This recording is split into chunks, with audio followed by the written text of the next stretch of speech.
for me, yeah, 144, like it sound good. Like it sound very good. Like to me, I'm good with it.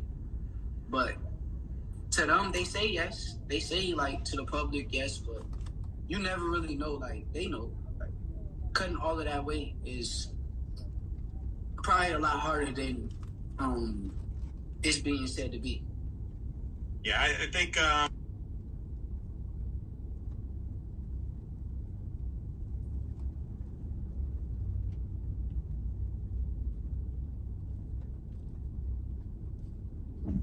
There's several fighters at 135 that has done more than him at that weight class. So it's like, why would I skip over the Moritayas? Why would I skip over the Lamont Roach? Why would I skip over? Why would Devin Haney skip over all the fighters at 147 and fight Keyshawn Davis? You didn't have a problem with that? You don't have no problem with Keyshawn Davis never fighting at 147. But getting the Devin Haney fight, you quick to say Devin Haney was ducking Keyshawn. But you don't want to fight O'Shaquie Foster, and you downplay O'Shaquie Foster going back down to fight Raymond Ford because he fought Stephen Coolboy Fulton at a catchweight because Stephen Fulton couldn't make weight properly and miss weight. So that fight ended up being at 135 because Stephen Fulton was undisciplined and O'Shaquie Foster accepted the circumstances. Then he went back down and fought Raymond Ford, who you said he needs to fight Raymond Ford.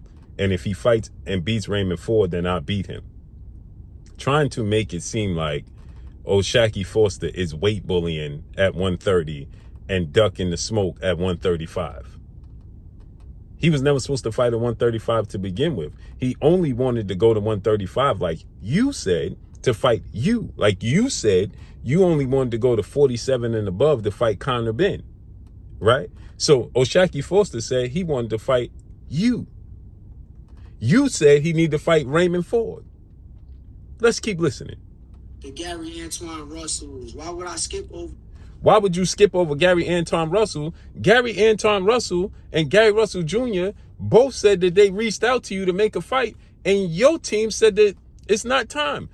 Not to mention, you said you were saving Gary Antoine Russell to last. So you skipping over Gary Antoine Russell. You said you don't want to fight Jose El Rayo Venezuela. And right now, Raymond Muratalla is talking about moving up to 140. So how are you looking to fight Raymond Muratalla at 135 when Robert Garcia and his team saying they looking to fight you at 140? And you had discussions with them to fight him at 140.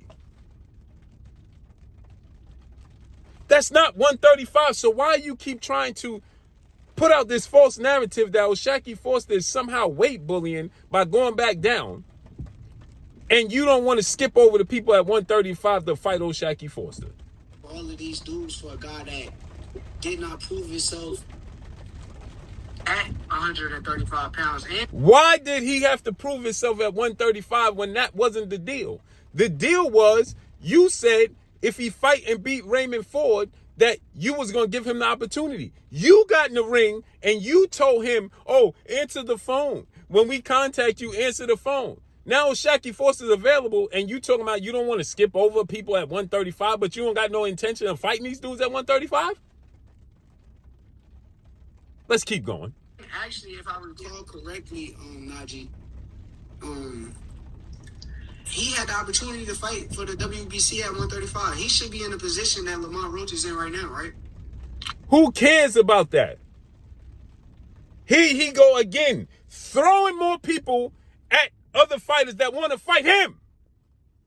And people continue to co-sign this nonsense.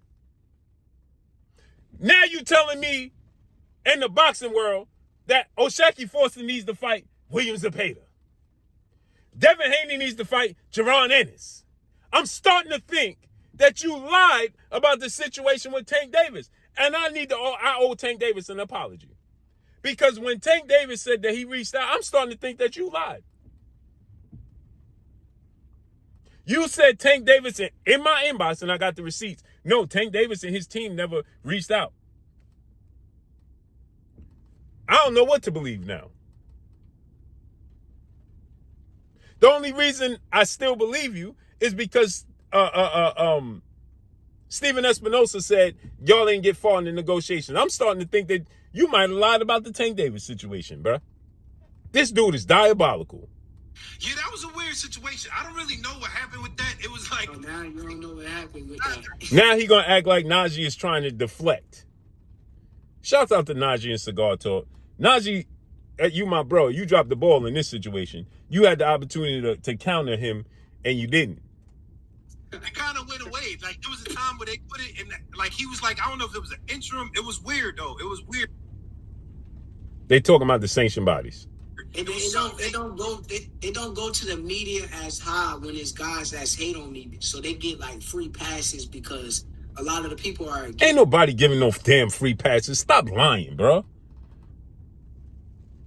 This dude is a grown, misguided child. He's a grown, misguided child who can't keep up with his own stories. That's what he is. He's a grown, misguided child that can't keep up with his own stories. And then he get mad when people hold him accountable for what he said. Now he's trying to make it that people hate on him. No, nobody wants to wake up and hate on Shakur Stevenson. Not a single soul. Not a single soul woke up and said, let me hate on Shakur Stevenson. No, you added the fuel to the fire. You gave the people the ammunition and the fans and the media. You did that. Hold yourself damn fucking accountable. This generation is cooked. Me, so you give him a free pass for what he did. We give O'Shaquie Foster a free pass. He wasn't supposed to fight 135 to begin with. And you didn't have this same energy for your brothers and Keyshawn Davis. You trying to deflect and act like the fans and the media got smoke for you because it's a narrative they pushing because they don't like you. Okay, well, do you got the same smoke then since you keep it 100 and you so real? If you real, you ain't got to say you real.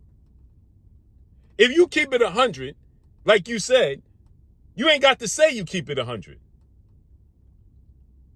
You don't got to keep cleaning up your stories.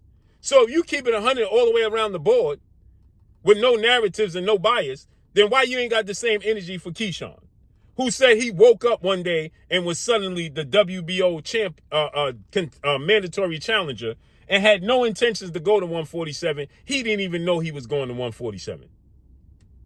But no, you went on social media talking about Devin and Bill is ducking Keyshawn. Why you ain't had the same smoke for Keyshawn, your brother? Since you keep it 100. Liar. I think he should have been the guy that should be fighting Zepeda right now. That would be a perfect opportunity. When they said that, the WBC said something like, I don't know if they called it an interim or he was in hold. He got to fight Zepeda to get a fight with Shakur. He had to fight Raymond Ford. Y'all ever seen the movie, the Bruce Lee movie, Game of Death? Where he got to go through all these levels. He had to go through Kareem Abdul-Jabbar and all these different levels to get to the master. This is Shakur. This is Shakur Stevenson. It was weird because, sometimes the belts be making up their own rules, so it's hard to, follow it sometimes. First he said Devin Haney. Remember, Devin Haney was way too big. Devin Haney is 180 pounds. Then Devin Haney shows weight. Then he said he was only trolling. This dude is diabolical. Yo, now he's saying Devin Haney gonna be weight drained.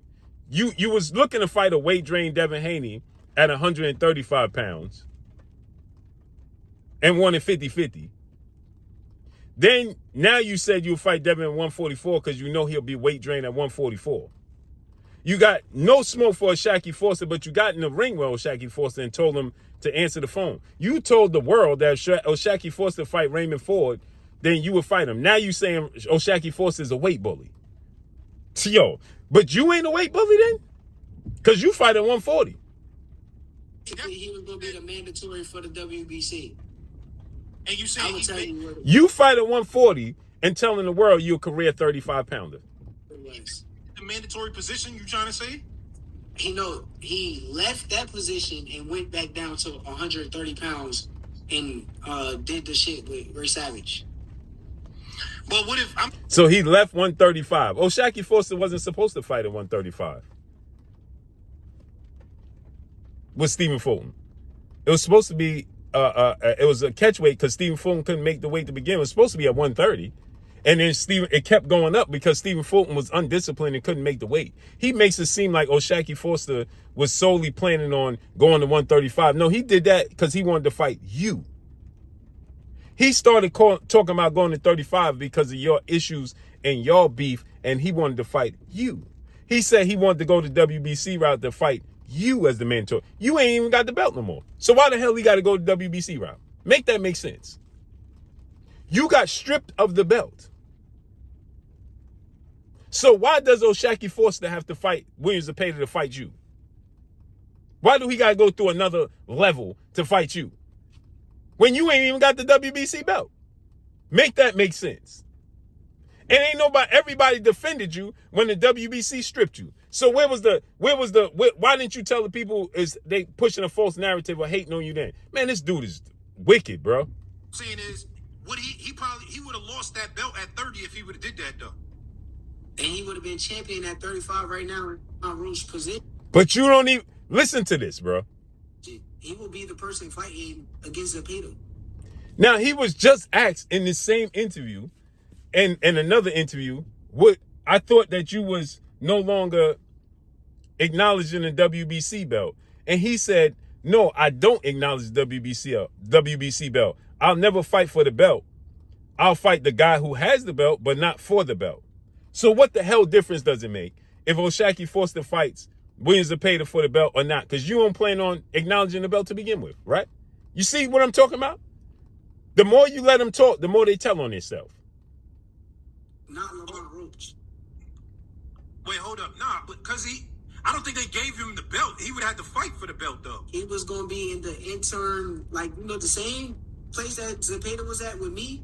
That's where he was going to be at. Remember when me and Zepeda fought? Was... Man, I can't even listen to this dude no more, man. Hey, bro, I don't even know what to believe anymore. I don't know if Tank Davis sent him the contract. I don't even know what's going on no more, bro. This dude is so diabolical. It's disgusting, man. It's disgusting, man. He's a misguided grown child. And that's all I got for y'all. Follow me on Instagram at Blue Blood Sports TV, all one word. I should have knew that from some messages that we shared. And he tried to make it seem like I made up a story about his hands being injured. And he the one that sent me the damn pictures of his hands. Then he the one that sent me the picture of his sparring videos. And said, don't show nobody the sparring. You the one that did that. I should have knew then. Yo, bro, that's all I got for y'all. I'm gone. Peace.